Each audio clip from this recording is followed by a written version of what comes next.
They walk into a room and feel everything. They speak, but people misread them. They pull away, and it gets taken personally. But it's not personal. It's structural. They're not just different. They're rare souls, the kind that carry something the world can't quite explain. Carl Jung, the Swiss psychiatrist and the founder of analytical psychology, spent his life exploring the unconscious. Dreams, symbols, archetypes, and the people most attuned to the invisible layers of reality. He called them intuitives, but not in the vague, trust your gut sense. Real intuition, the way Jung saw it, was about perceiving meaning, movement, and energy before it fully takes form. And if you want to understand how that works, forget the surface. Think underground. Think roots. The intuitive mind is like a hidden root system. It doesn't make noise, you can't see it, but it feels everything. While most people wait for the leaves to shake or a branch to snap, deep intuitives already sense the tremble in the soil. That's why they often know things early, and why people sometimes think they're making it up. But they're not reacting. They're responding to what others haven't noticed yet. Jung once described it like this: the intuitive function is like a woman who looks at reality from a secluded spot behind a veil and only seldom emerges to take part in the dance of life. That's exactly what it feels like. You're watching everything, from the edge, quietly catching what most people miss. These are the ones who often feel like outsiders, not because they're lost, but because they move at a rhythm the world doesn't recognize. In today's language, they're often typed as INFJ, INFP, INTJ, and INTP. But those letters, they're just surface code. What really links them is how they navigate life, from the inside out. Depth is their compass. Meaning is their direction. And to most people, they don't just seem different. They seem like they're from another planet, tuned to a wavelength no one else can hear. They move through layers others don't even know exist. And most people, they only see the surface. Because deep intuitives are like icebergs. 90% of who they are lives below the visible line. So when they show up, with silence instead of noise, vision instead of performance, sensitivity instead of speed, the world doesn't know what to do with them. They weren't made to blend in. They were made to reveal what's hidden. In this video, we'll uncover 5 things deep intuitives do, almost without realizing it, that completely shift how others experience them. Some confuse people, some attract them, and some quietly threaten everything the world thinks is normal. Let's begin. 1. They don't chase belonging, they redefine it. Deep intuitives aren't trying to fit in. They're trying to find what fits truth. While others adjust themselves to be accepted, deep intuitives do the opposite. They hold their ground until authenticity appears.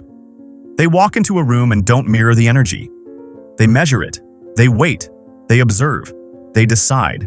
And that's what confuses people, because in a world wired for approval, someone who doesn't chase belonging feels threatening.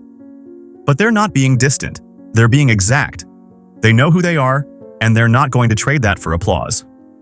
And here's the part most people miss. Once they do belong, once it's real, they become the most quietly loyal presence in the room. Not loud, not performative, but steady, deep, and unshakable. 2. They say less, but mean more. Deep intuitives rarely speak just to be heard. When they do speak, it's layered. One sentence might contain a memory, a boundary, a warning, and a truth, all woven into one line. But others often miss it. They only catch the surface. So they say, "Why don't you just say what you mean?" But they did. You just didn't listen from the right depth. Deep intuitives don't speak to be understood by everyone. They speak in codes meant for the few who can hear. 3. They don't react immediately. Someone pushes them, interrupts them, says something emotional or sharp. But they don't explode. They pause, observe, internalize. To most people, that pause feels like distance. But to a deep intuitive, it's calculation. They're scanning not just what was said, but why it was said, how it was delivered, and what energy hides behind it. Because they've learned, the first reaction is rarely the truth. The real response lives just beneath the delay. 4. They connect dots no one else sees. They notice things. A tension in someone's voice, a hidden link between two conversations, a future pattern just beginning to emerge. They speak on it, and people raise their eyebrows.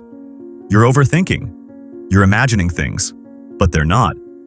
These rare souls are wired to detect what hasn't surfaced yet. It's not magic. It's quiet cognition. They don't guess. They perceive with a radar that most people don't even know exists. 5. They shift between silence and sudden depth. This is the one that really throws people off. For hours, they might sit quietly, just listening, feeling, observing. And then, without warning, they drop a sentence that cuts straight through the noise. Not emotional, not dramatic, just truth. People think it's a mood swing, but it's not. It's rhythm. Deep intuitives don't speak on demand. They speak when meaning arrives. And when it doesn't come out soft. It comes out clear, sharp, and unforgettable. Now you've seen what they do, but what the world sees is something else entirely. And that misunderstanding? It tells us more about the world than it does about these rare souls. Deep intuitives confuse the world not because they're unclear, but because the world rarely looks deep enough to recognize them. So when INFJs hesitate, when INFPs withdraw, when INTJs detach, when INTPs delay, it's not confusion, it's depth in motion. They don't perform, they don't chase, they don't explain everything, and they don't fit where the soul is not welcome. But to those who do understand, they become unforgettable, because deep intuitives don't come to fit the system, they come to redesign it. Which part felt most like you? Let me know in the comments, and if you know you're one of these deep intuitives, subscribe, because this space is for you. Thanks for watching. See you soon in the next video. Take care, my favorite aliens.